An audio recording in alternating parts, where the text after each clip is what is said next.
everybody, this is Kohdok here, and it's time to revisit Digimon. Now, I gave a brief talk about it before, but this time I'm going to go into a bit more detail on the history of it. The core element of Digimon is that the creation of the internet also gave birth to a new reality known as the digital world. This world is, of course, populated by many creatures known as digital monsters, or Digimon for short. Unfortunately, the two worlds sometimes intersect, and that's where trouble begins. Digimon has taken on a number of forms over the years, but they usually involve one or more young children gaining their own Digimon pal. These Digi-Destined can then use a special gadget called a Digivice in order to power up their partner Digimon. Now, unlike Pokemon, where evolution has the Pokemon permanently take on a new form, the transformations in Digimon are more like temporary super modes where the Digimon returns to its base form after a while. The most popular Digimon series tend to be the first one, Digimon Adventure, and the third series, Digimon Tamers.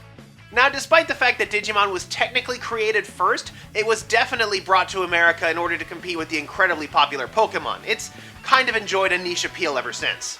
Digimon Tamers, on the other hand, is a deconstruction that dared to ask the question, what would happen if a 10-year-old kid really was given control of a powerful monster? Which brings us to Appli monsters, or Appmon for short. In this new series, the Digimon are instead the incarnations of apps on your phone, with search apps, navigation apps, gaming apps, etc., with pretty much none of the prior Digimon making an appearance. Now this is because the creators said they wanted to shed the baggage of the previous series as they feel it was kind of outdated, having been developed in the days of dial-up internet and AOL, which kind of baffles me since Digimon has kind of reinvented itself with every iteration. What would cause such a drastic change now? Aw, come on, that can't be right. I mean, just look at the toys, such as this, Appli Drive Digivice from Bandai. I mean, unlike the Yokai Watch, where you take a token with a picture of a character on it and slide it behind a round lens that summons a character in a cavalcade of light, sound, and music, you instead take a token with a picture of a character on it and slide it behind the round lens that summons the character in a cavalcade of light, sound, and music. Okay, I have no idea who they were trying to fool here. The core gimmick of the Appli Drive is exactly the same as the core gimmick for the Yokai Watch. I mean, people were saying that Pokemon Z-Ring was copying the Yokai Watch, but compared to this thing, the Z-Ring is in a whole nother dimension. I mean, I'm sure Bandai is trying to gloss it over by saying, no, it's totally different. I mean, our tokens are square-shaped, yeah! Okay, to be fair, the reason that the Appmon tokens are square are because they're supposed to be the icons found on your smartphone, and the Appmons are the little critters inside the app who help it perform its functions. They also don't have the bumps like the ones found on Yokai Metals, which makes me think that this is actually transmitting its data with an RFID chip. Fancy. Now, there are some features to the Appli Drive that make it different from the Yokai Watch. In particular, this little light-up screen on the bottom here. When you load a chip into the App Drive, it shows that Appmon's power on the lower screen. Two buttons on the side let you access more features. Pressing the A button after loading a Digimon opens up the App Link mode, which lets you combine a second Digimon with the first one, because that totally isn't something that happens in Yokai Watch. Okay, to be fair, Digimon did it first. Now, in some cases, the Digimon combine into a new form through something called App Gattai. For example, I already have Gatchmon loaded in here. If I add Navimon to that,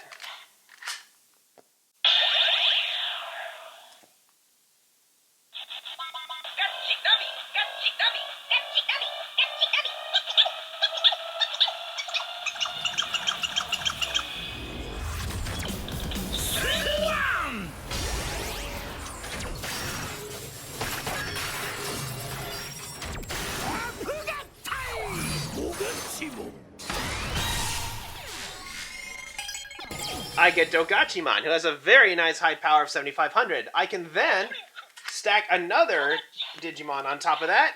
For example, if I put Gatchmon back in,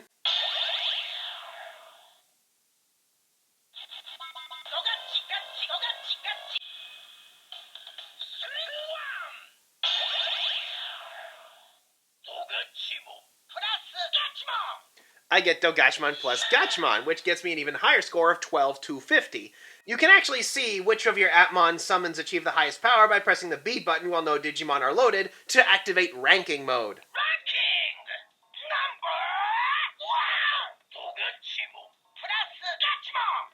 And finally, there's burst mode. If during a summon, I take these buttons on the side here and rapidly alternate between them, while the app link goes up, I can change the screen red, and it will activate burst mode.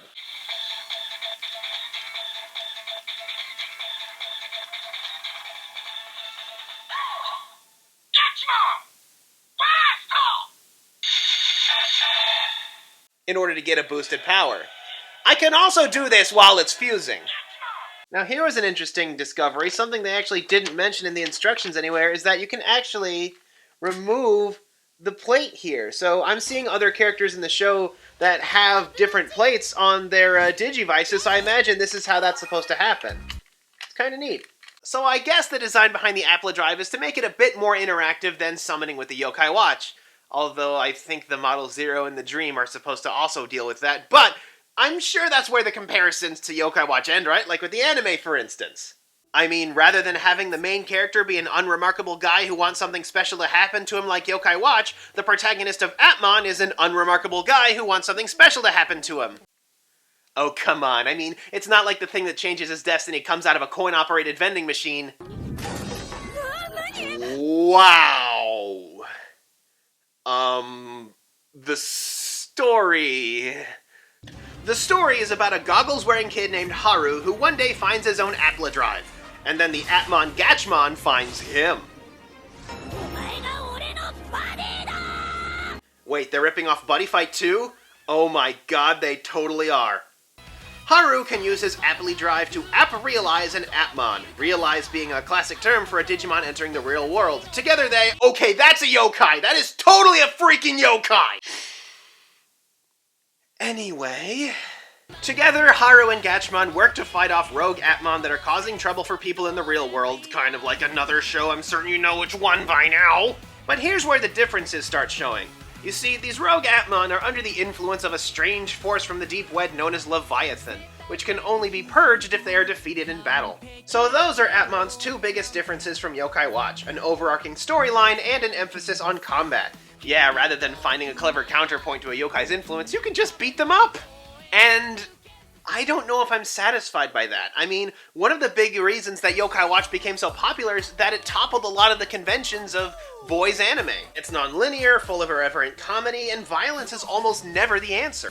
Pokemon took note of what Yokai Watch had done and has decided to try playing with their own conventions. When you put it in perspective, I'm actually pretty excited for the Sun and Moon anime because, let's face it, before all of the added effort that was put into X and Y, the Pokemon anime had gotten really stale. I mean, Ash isn't going to be 10 anymore, that's huge! Digimon seems to have gotten the wrong lesson from Yokai Watch, copying many of its surface elements and instead putting a bunch of those toppled conventions right back up.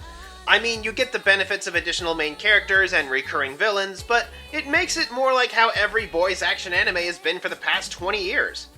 The first episode was just painful to sit through. It just seemed so desperate, and the Yokai Watch comparison was unavoidable. If they were trying to make a joke about that, it wasn't very funny. And could the conflicts in each episode be a statement on our over-reliance on technology? I'm not sure, because then the heroes turn around and use that very same technology to solve the problems. I mean, Gatchmon's special ability is literally Googling the weaknesses of his enemies. I hate to say this, but it's almost as generic as Beat 'em on Crossfire. I mean, it's an okay series. The writing's okay, the characters are okay, the stories are okay. It's basically Yokai Watch if it were a more traditional story-driven action series. That may not interest you, or it could be exactly what you're looking for, but to me, it's nothing special. Which is a shame, because I can still vividly remember how the first episode of Digimon Tamers blew me away. The aesthetic, the setting, the slow build, it all made me know that I was about to see something incredible. Digimon has been a shadow of its former self since then, which is why I think so many people gravitate to the older series. I mean, we've gotten some great video games out of it, but it's kinda too little too late. Although if you can find these video games, they're actually really fun, and I highly recommend picking them up. Actually, now that I think about it, Appmon is getting its own game too, and I'm certain it looks nothing like Yokai Watch, right?